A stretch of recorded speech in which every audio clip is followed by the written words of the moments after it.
Assalamualaikum warahmatullahi taala wabarakatuh. Salam sejahtera anda bertemakan saya Dini Ashraf Salim. Hari ini hari yang cukup istimewa. Pejam cilik sebenarnya kita telah pun masuk di hari-hari terakhir bagi bulan Ramadan pada tahun ini. Pastinya kerinduan kita kepada bulan Ramadan itu akan sentiasa dirasai, dan kita sentiasa berharap agar Ramadan itu akan dijumpai pada tahun hadapan. Itu pastinya merupakan doa bagi setiap daripada penonton-penonton yang bersama dengan kami dalam Sinar Live hari ini. Pastinya juga di waktu petang ini sudah ada yang sibuk menguruskan hal di rumah, yang ibunya sedang bergotong royong di dapur mungkin, ataupun yang bapanya pun juga membantu, dan juga ahli keluarga. Walau bagaimanapun kita semua sedar, kita semua faham hakikat sebenar tahun ini, perayaan bagi Hari Raya Aidilfitri yang dijangka pada hari esok, insya-Allah kita akan berada dalam suasana seperti tahun lepas.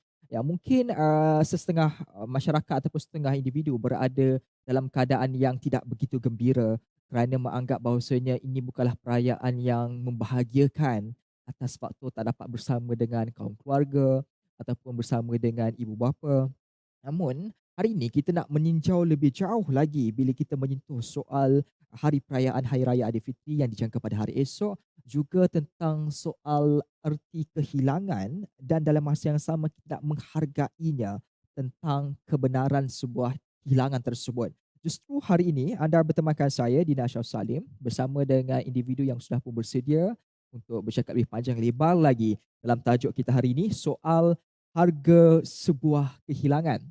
Saya ditemani oleh Ustaz Da'i Fuad Mokhtar yang merupakan seorang pendakwah bebas. Assalamualaikum Ustaz. Waalaikumsalam warahmatullahi wabarakatuh. Semangat tu nampak. Puasa Ha, puasa puasa masih puasa lagi, masya-Allah.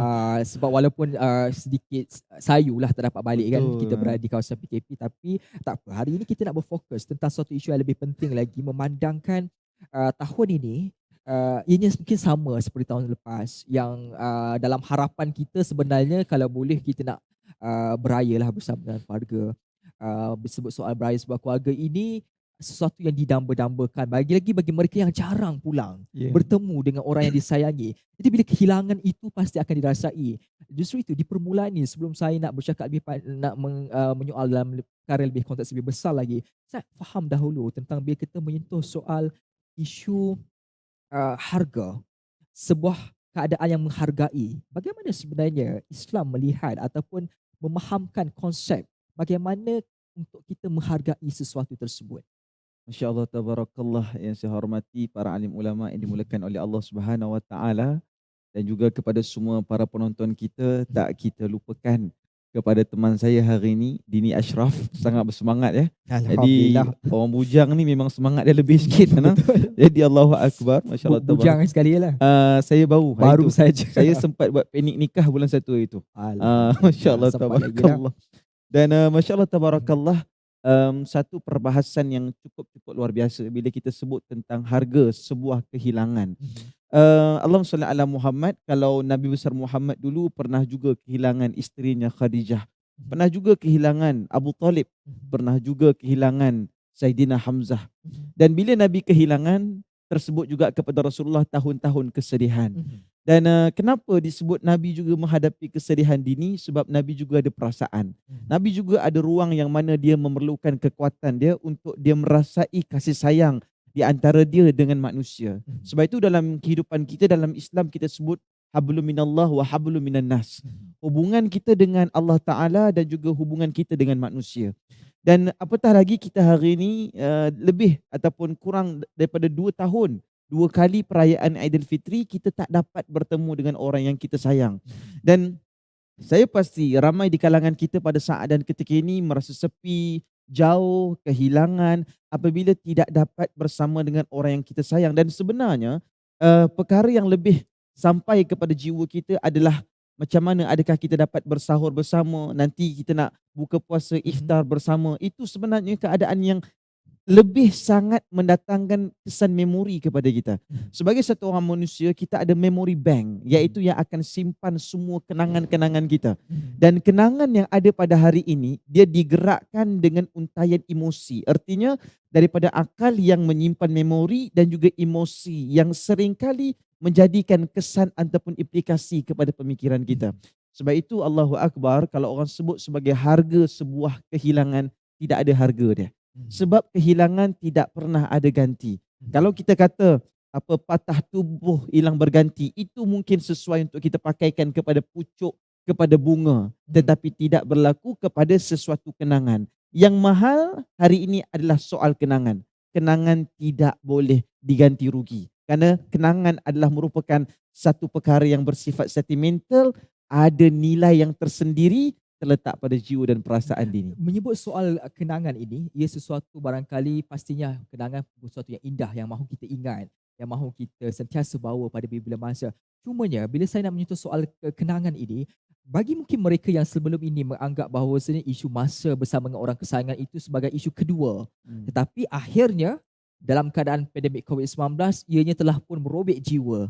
Rupa-rupanya masa yang sepatutnya kita bersama itu, yang kita berikan sebelum ini, yang kita telah korbankan sebelum ini, kali ini kita tidak dapat lakukannya lagi. Justru itu, bagi individu-individu yang telah pun mungkin saya boleh katakan tersilap dalam konteks untuk menyusun masanya kepada mereka-mereka yang sepatutnya dikongsikan masanya dan kini mula merasai kehilangan itu. Bagaimana mereka perlu menghadapi keadaan ini? Sebenarnya Dini, satu sifat manusia ni adalah dia akan mula rasa terhargai apabila perkara tu pun dah tak ada. Dan bukan tu saja ya, kalau kita tengok setiap apa-apa pergerakan lah, sama ada berubah PKP, PKPB, PKPD, PKPP, semuanya ni sebenarnya mana ada orang yang redha. Semua akan tak puas hati, semua akan kata saya tak boleh ni, saya tak boleh tu.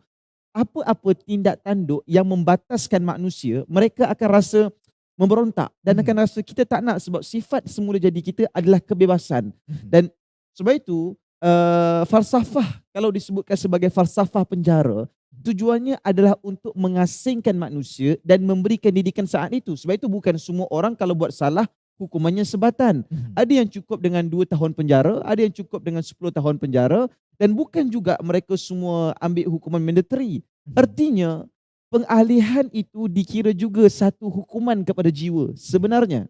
Dan bila kita sebut hukuman kepada jiwa, waktu itulah baru orang tahu rasa kehilangan dan cuaca kesihatan pada hari ini telah menyebabkan kita tak dapat berdamping dengan orang-orang yang kita sayang. Betul. Sebab itu bagi mereka yang dulu kata saya sibuk, saya nak buat kerja, saya masih lagi cari rezeki dan sebagainya, hari ini dah rasa kehilangan. Saya nak beritahu saudara para penonton sekalian, yang anda sedang rasa kehilangan itu adalah saat mereka masih hidup. Bayangkan kalau mereka telah pergi meninggalkan kita. Sebab itu saya nak nyatakan, kerinduan, penantian adalah satu siksaan yang cukup luar biasa. Sebab itu Allahu Akbar, pastikan selagi mana ada ruang ataupun nanti kelak dibuka peluang, pastikan bahawa kita tetap istiqamah untuk sebut nak berhikmat terbaik untuk orang yang kita sayang.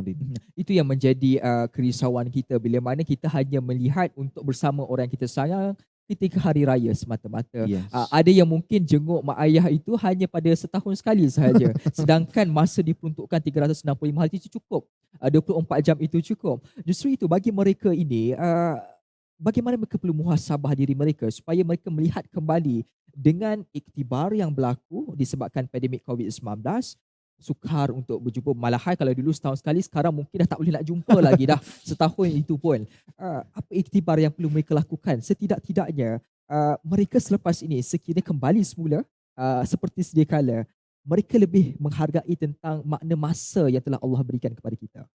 Sebab itu dalam satu hadis dalam kitab Al-Imam Nawawi sebutkan kepada kita ni'matani maqbunu, iaitu 2 jenis nikmat yang sebabkan ramai di kalangan orang itu tertipu, ala kathirin minan nas, yang mana mereka ini rasa 2 nikmat ini menyebabkan mereka tak terlintas, tak terfikir. Al-awwal huwa as-sihhatu, iaitu dia punya rasa sihat lagi.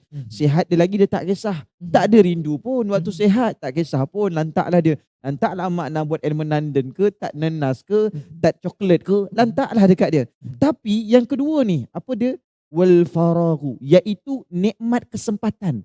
Sebenarnya nikmat kesempatan yang menyebabkan kita terlalai, inilah waktu dia. Mhm. Dulu waktu dapat kesempatan tu dia tak nak balik raya. Sebab apa? Bila buat OT Hari Raya Aidilfitri dapat 3 kali ganda. Mhm. Kan? Masya Allah tabarakallah. Bajet dalam 100 dapat 300, bajet 1000 dapat 3000, 3 kali ganda. Dia fikir wang boleh menggantikan masa dia. Sebab itu yang disebutkan kepada kita dalam saat dan keadaan ini, jangan pernah kita tertipu saudara dengan dua nikmat besar ini. Iaitu nikmat as-sihatu. Sehat ni bukan saja nikmat pada kita, pada Mhm. mak ayah kita. Besok kalau mak ayah dah tak sihat untuk raikan kita, dah tak sihat untuk masak rendang untuk kita, dah tak sihat nak buat pelbagai jenis juadah untuk kita, apa kita nak rasa? Mhm. Sebab itu nikmat kesihatan ni pada kita dan pada orang tua kita. Macam tu juga nikmat kesempatan yang kita ada pada saat dan ketika ini. Sebab itu para penonton yang dimuliakan oleh Allah Subhanahu Wa Taala, fokus utama kita adalah fahamlah bahawa tidak ada nilai gantian kehilangan yang ada pada kita. Mhm. Dan sebab itulah hikmat ni kadang-kadang dia bukan semestinya mesti balik pergi rumah. Mhm. Cukuplah kalau dalam keadaan kita ni buat video call hari ni. Mhm. Jangan katalah ustaz tu makcik, mak saya dah umur 60 70 mana reti video call. Jangan. Saya pernah ceramah ada seorang nenek umur 70. Dia kata ustaz takat gambar makcik ustaz nanti hantar kat WhatsApp. Mhm. Umur 70. Saya tanya dekat dia, makcik nak letak kat mana? WeChat ke? Mhm. Nasib baik makcik tu tak cakap nak letak kat Omi. Kan jadi masalah kalau letak kat Omi pula kan. Cuma para penonton yang dimulakan oleh Allah Subhanahu Wa Taala, dua nikmat kesihatan ni Mhm. adalah kekuatan yang mana kita kena letak sekarang ini. Jangan lagi tertipu sebab wang tidak mampu menggantikan kesempatan dan peluang.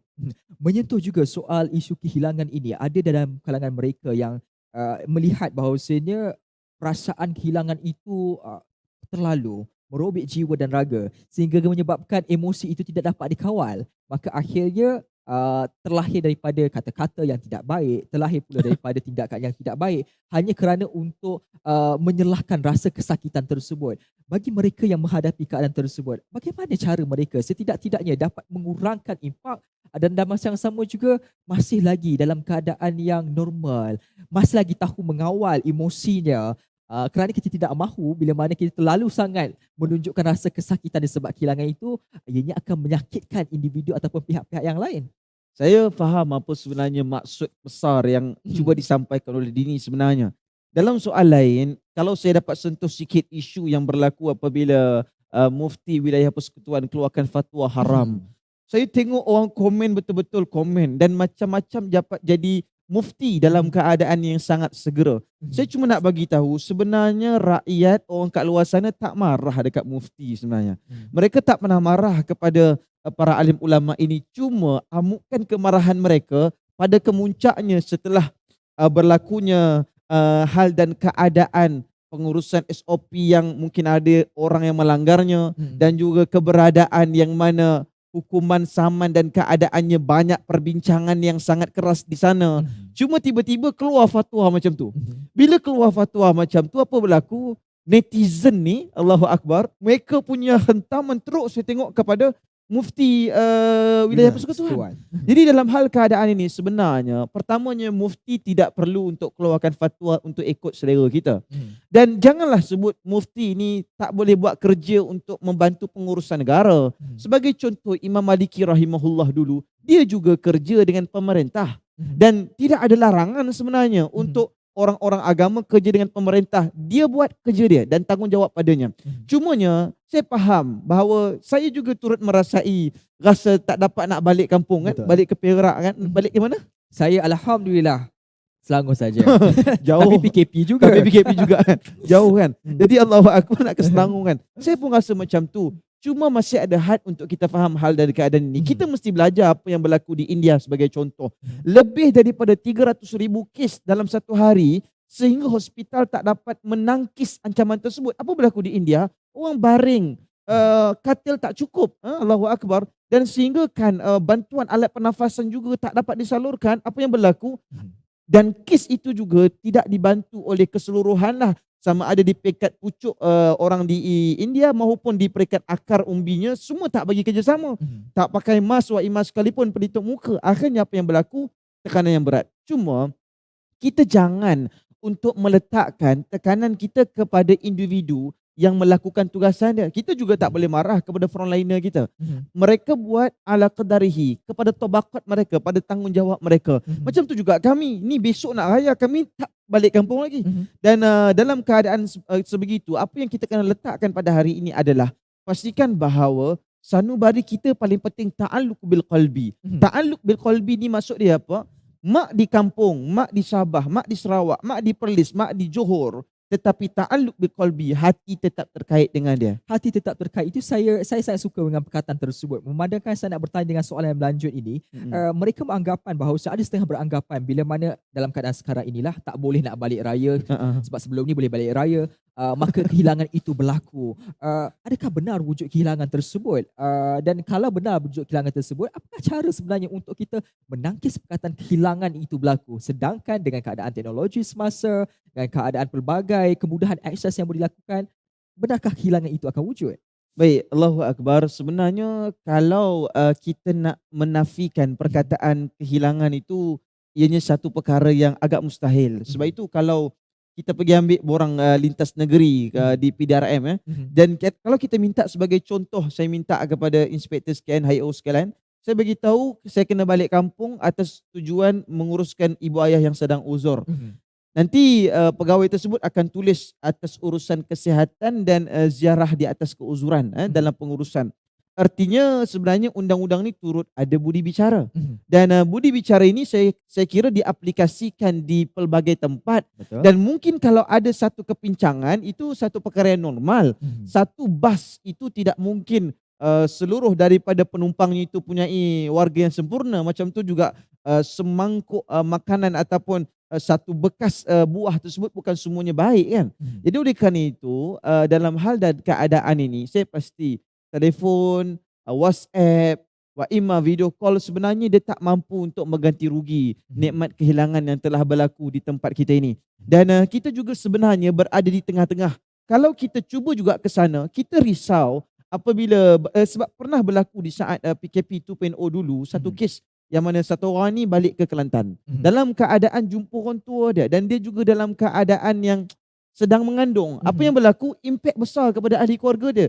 Kita tak nak perkara ini berlaku. Ya, kita faham mungkin ada kluster kayangan ataupun kluster marhin yang hari ini orang sebut jadi isu di antara dua. Cuma apa yang saya dapat pastikan adalah kehilangan dapat digantikan dengan doa yang berterusan sebenarnya. Dapat digantikan dengan ingatan yang mendalam sebenarnya. Dan walaupun kita jauh, kita masih boleh beradab dengan orang tua kita.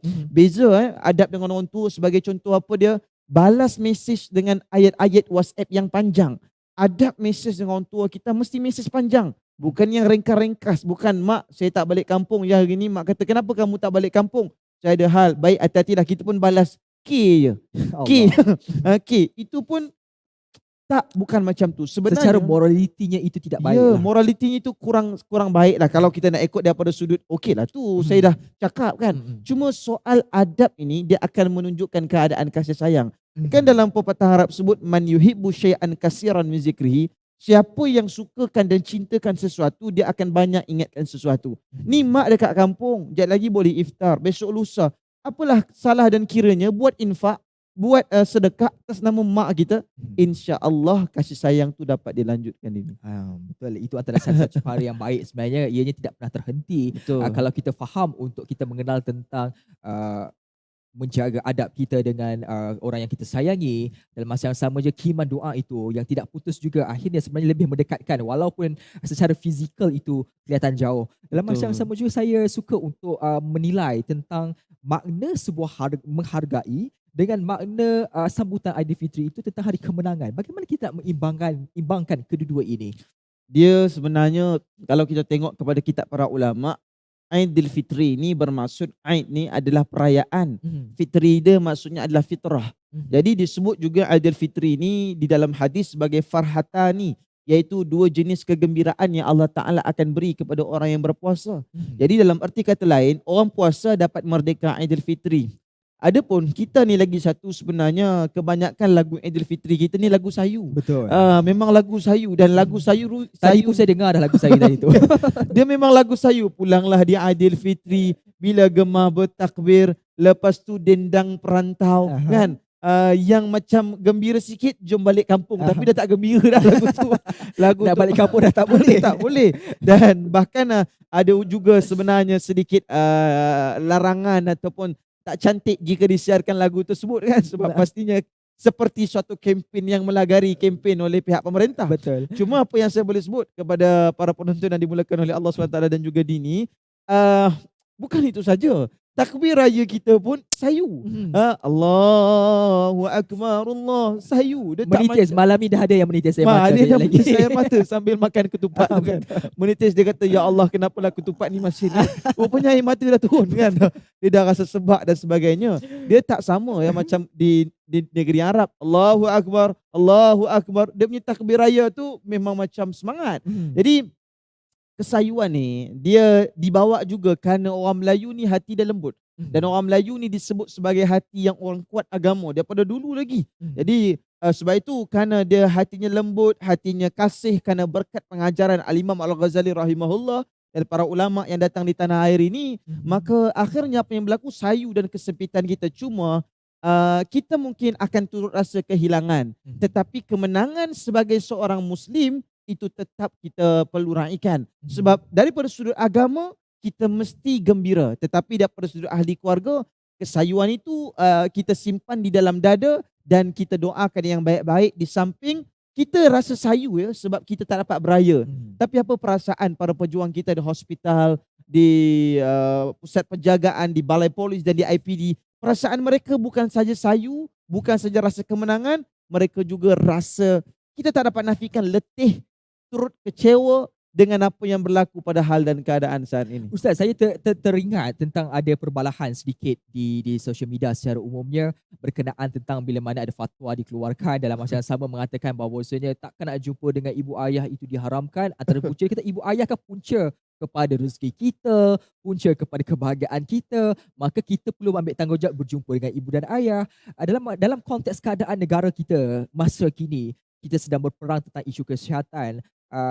Kita cuba mengelakkan darurat besar lebih daripada Ya, berlaku. ya. Bagaimana pertimbangan yang dilihat oleh Islam dalam keadaan tanggungjawab kita kepada ibu bapa dan juga keluarga dan juga tanggungjawab kita dalam usaha untuk menyelesaikan masalah kesihatan awam ini?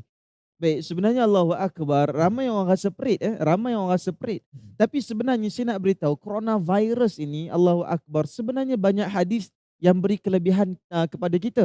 Saya nak beritahu, seperit-perit kita mungkin tak sama dengan keperitan yang dirasai oleh keluarga prajurit kapal selam Nanggala 402 yang dahlah tak dapat habiskan puasa bersama-sama, Syawal pun tak dapat raikan bersama. Mhm. Kita sama-sama perit sebenarnya.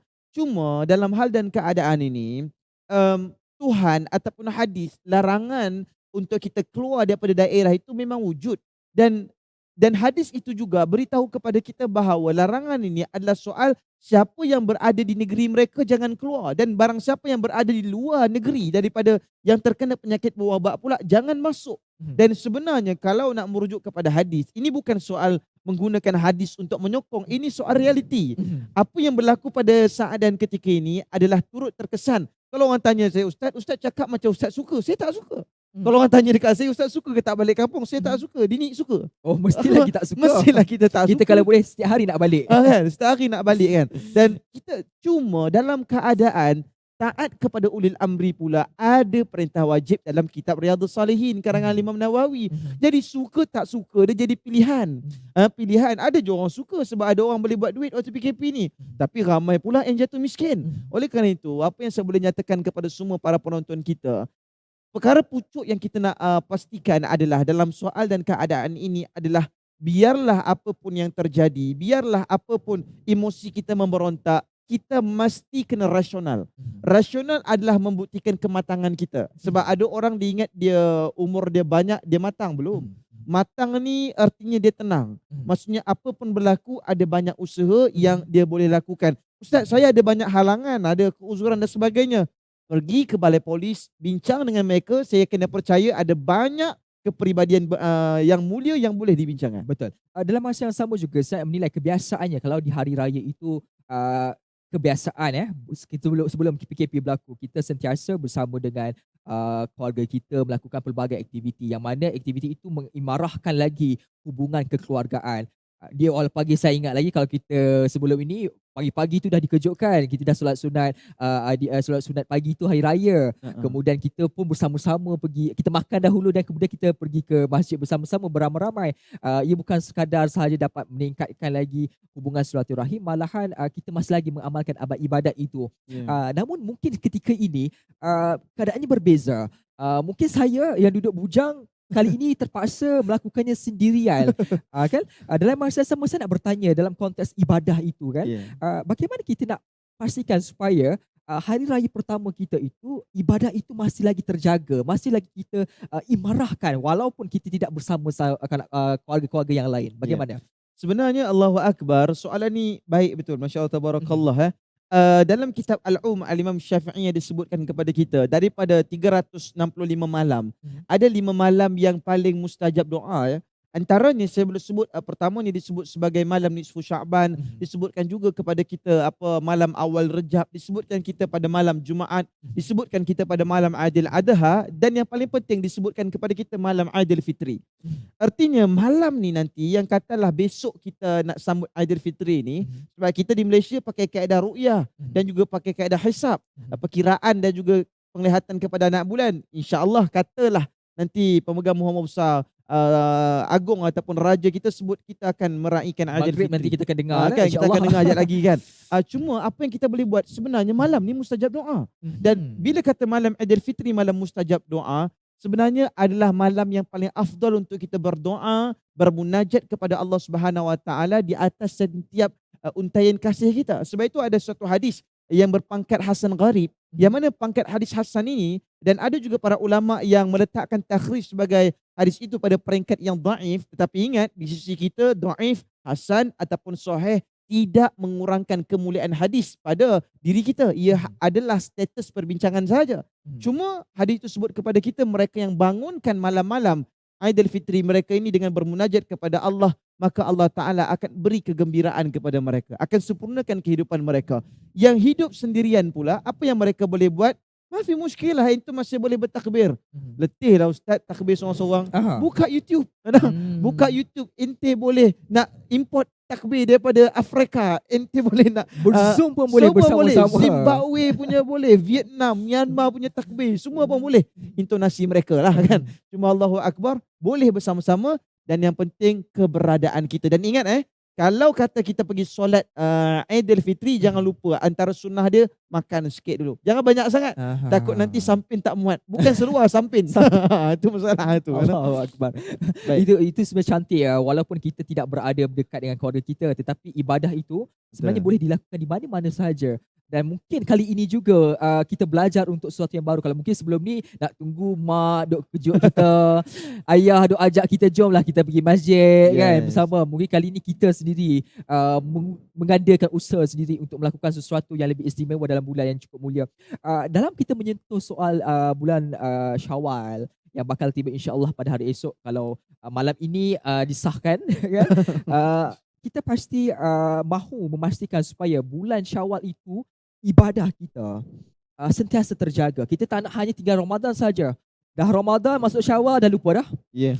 Kalau dulu mungkin setiap hari tu tak tinggallah kita duk baca Quran tu kan.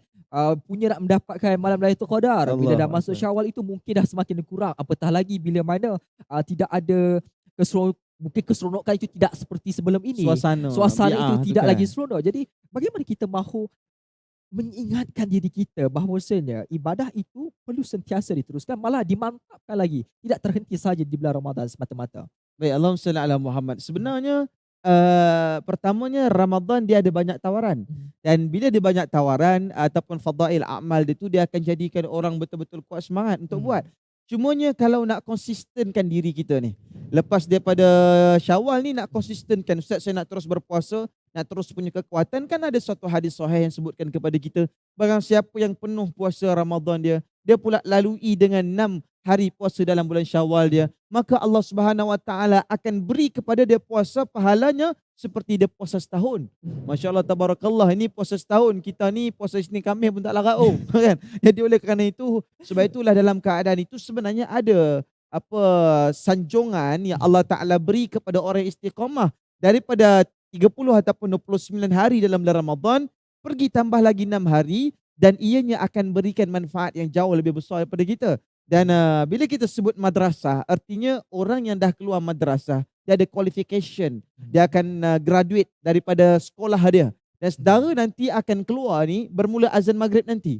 Azan je maghrib, Allahu Akbar, Allahu Akbar. Maka sudah mula sunnah untuk takbir raya. Sampailah sebelum solat sunat Aidilfitri. Dan dalam hal dan keadaan itu pula, sudah pun dimulakan bagaimana kualiti Ramadan kita sudah ditadbir urus dengan baik pada saat ketika itu, untuk nak tunjukkan adakah kita benar-benar dapat manfaat ataupun kita daripada khasirin, yakni di kalangan orang-orang yang rugi. Menyentuh pula kepada isu soal kehilangan kembali. Saya terlintas tentang mungkin mereka yang ketika ini berada dalam keadaan penuh kesunyian, ditambah pula tidak dapat sokongan daripada keluarga disebabkan jarak dan juga waktunya, menyambut pula perayaan Hari Raya Aidilfitri seorang-seorang. Mereka ini adalah golongan cukup berisiko, Ya. terkesan dengan perkara yang tidak baik, sebagai contoh depresi dan sebagainya. Di saat dalam keadaan ketika ini, tanggungjawab yang perlu dimainkan oleh masyarakat dan juga mereka yang berada di sekeliling, setidak-tidaknya memastikan supaya walaupun mungkin kita tidak berada di kampung, Ya.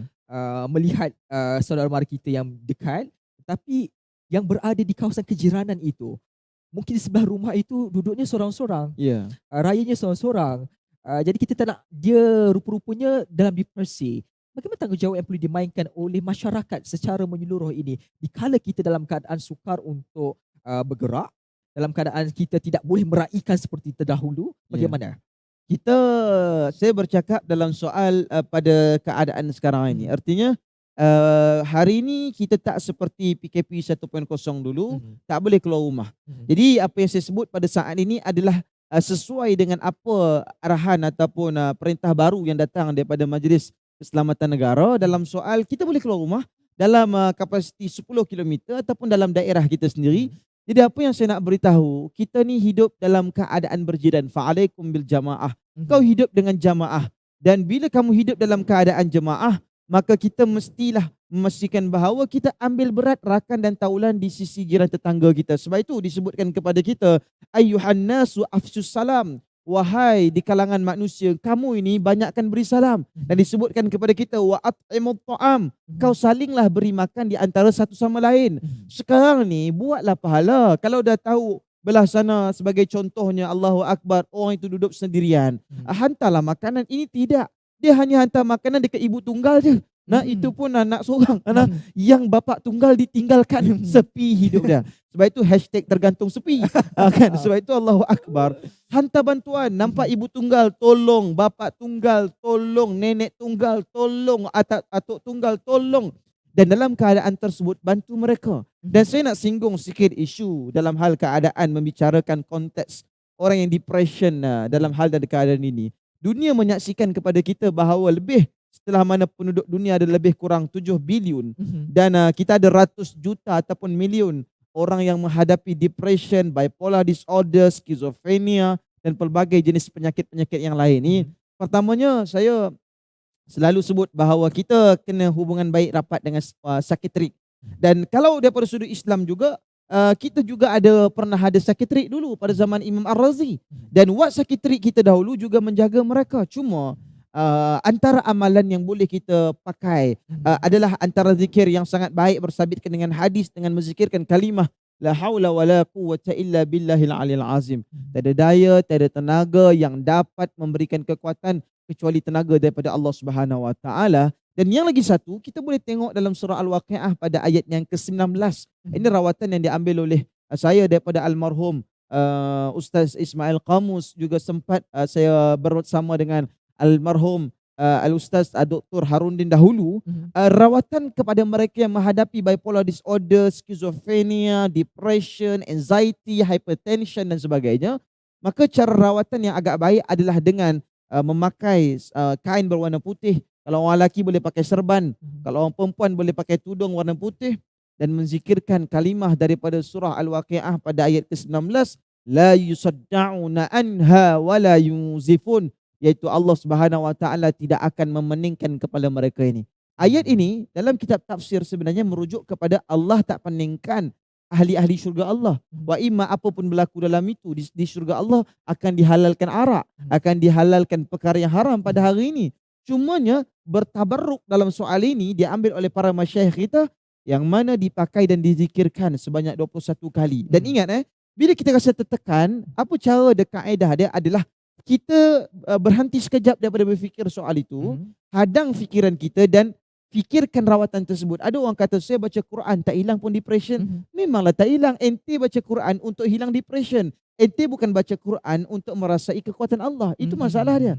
Dan kita juga tak boleh kata ente kena solat, ente kena baca Quran. Tak sesuai sebab sebenarnya orang agama pun banyak ada mental disorder sebenarnya. Betul. Banyak. Ramai sekalipun wa imma itu. Dan kerana itu sebenarnya masalah dia bukan dengan Quran. Bukan masalahnya dengan solat. Masalahnya penjiwaan terhadap ibadat, penjiwaan terhadap rawatan diri, penjiwaan untuk merehatkan hati. Orang yang tengah ada masalah ni kerana mentalnya belum rehat. Dan direhatkan perlu padanya dengan agama ini dan diuntaikan dengan cara penyelesaian masalah yang sangat tuntas. Ustaz mungkin boleh ulang sekali lagi, mungkin tak sempat tadi nak mengambil surah apa tadi dan juga kaedah yang tadi tu. Mungkin boleh ulang sekali lagi. Allahu Akbar. Antara kaedah yang diijazahkan oleh guru-guru kami kepada kami adalah dengan mengamalkan surah Al-Waqiah pada ayat yang ke-19 dengan kaedah yang pertama adalah mengambil perca kain yang putih. Kerana itu sabit dengan Rasulullah sallallahu alaihi wasallam dalam kitab Syama'il Muhammadiyah. Nabi itu akan pakai serban begitu. Ada masa Nabi pakai kopiah. Ada masa Nabi Allahu Akbar tidak pakai kopiah terus pakai serban. Dan disebutkan kalau Nabi itu pakai qalansiwatul bayda, kalau Nabi pakai itu dalam keadaan songkok Nabi yang berwarna putih. Cuma bila kita pakai kain yang warna putih tersebut, maksudnya kita akan tutup, kita nanti tak nampak apa, nampak putih lah. Pandangan kita putih. Dan waktu itu dizikirkan dengan kalimah ayat itu yang disebutkan Al-Waqiah ayat 19. La yusadda'una anha wa la yunzifun. Dizikirkan dan dimintakan Allah Ta'ala hilangkan segala perit kita. Dan usapkan kepala kita ke belakang itu. La yusadda'una anha wa la yunzifun. Minta Allah Ta'ala keluarkan daripada pelbagai jenis hal dan keadaan pemikiran kita. Dan macam tu juga kalau satu orang yang ada penyakit migrain, antara rawatan dia boleh pakai ayat yang sama, Al-Waqiah ayat 19 dan diurutkan di atas bahagian atas telinga ini. Mata ini, telinga pula dah di atas mata ini. Dan telinga ni kalau kita tengok banyak orang buat chiropractic sekarang ni kan, bunyi telinga sana dia tak bunyi dan sebagainya. Sebenarnya kaedah itu juga boleh diterima pakai. Untuk telinga ini adalah di antaranya mengawal suhu badan kita. Sebab itu orang kalau marah, orang kalau panas, telinga dia merah. Betul. Kerana telinga ini keberadaannya antara mengawal suhu badan kita. Orang yang ada masalah juga begitu. Bila kita ada tertekan, boleh diurut pada telinga kita. Dan juga boleh urut di atas mata kita ini. Dan setelah itu diusapkan ke belakang dengan Al-Waqiah pada ayat yang ke-19. Yang perlu yakin kepada Allah SWT yang mampu untuk menyembuhkan kita. Di penghujung ini, saya suka untuk menutup perbincangan kita, melihat kembali kepada soal sebuah kehilangan. Dan di awal tadi, Ustaz ada menyebut tentang bagaimana Rasulullah SAW pernah menghadapi keadaan yang cukup menyedihkan kepada beliau, tahun kesedihan.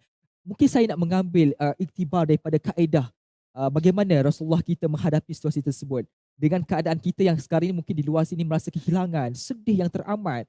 Kita nak belajar daripada cara Rasulullah SAW mendalami, menghadapi keadaan tersebut. Mungkin boleh kongsikan bagaimana Nabi ketika itu menghadapi situasi yang cukup menyedihkan ketika itu. Nabi SAW pastinya dia tak macam kita. Kalau marah, bagi update status keras-keras, tutup kunci pintu dan sebagainya. Nabi Muhammad itu insan yang mulia, insan yang kamil, insan yang ada kesempurnaan. Saya akui para penonton, anda sedang menghadapi masa yang sangat mengugat kita. Kita akui, kita masih juga sedang menjalankan program vaksin ataupun imunisasi terhadap seluruh daripada rakyat jelata kita, tetapi masih dalam proses dan masih dalam usaha itu.